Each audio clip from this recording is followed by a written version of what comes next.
Welcome back to SHEMSS. In this episode, we'll look at the drywall part of the building process.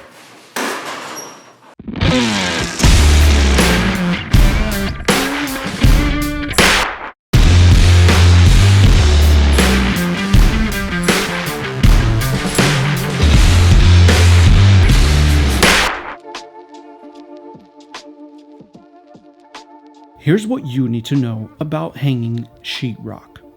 The ceilings go up first. Be sure to see your local codes for required thickness of sheetrock that goes onto the ceiling.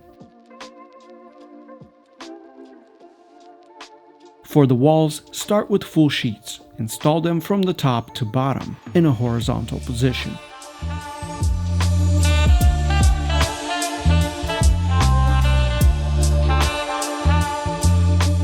Before putting up the sheetrock, you will need to make sure your studs are shimmed and straightened as needed.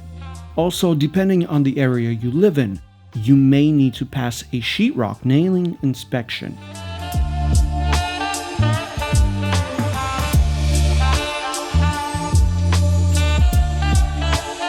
A professional team of drywallers can take from 1 to 2 days to hang sheetrock and another 4 to 6 to tape, mud, and sand a 3-bedroom house.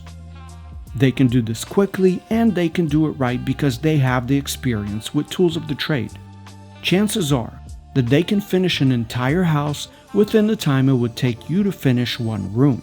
Remember, when building, time is of the essence. So ask yourself, how can you get the most value out of your time? By doing it yourself or by hiring a team of skilled professionals?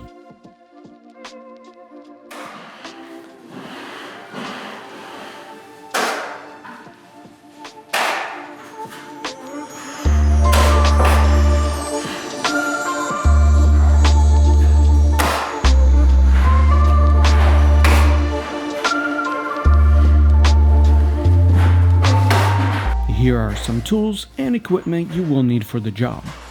Finishing mud knives in a 6, 8, and 12 inches, a mud pan, drill and a mixing paddle, drywall sanding tools, and something to reach those high places like a rolling scaffold or drywall stilts, whichever works for you.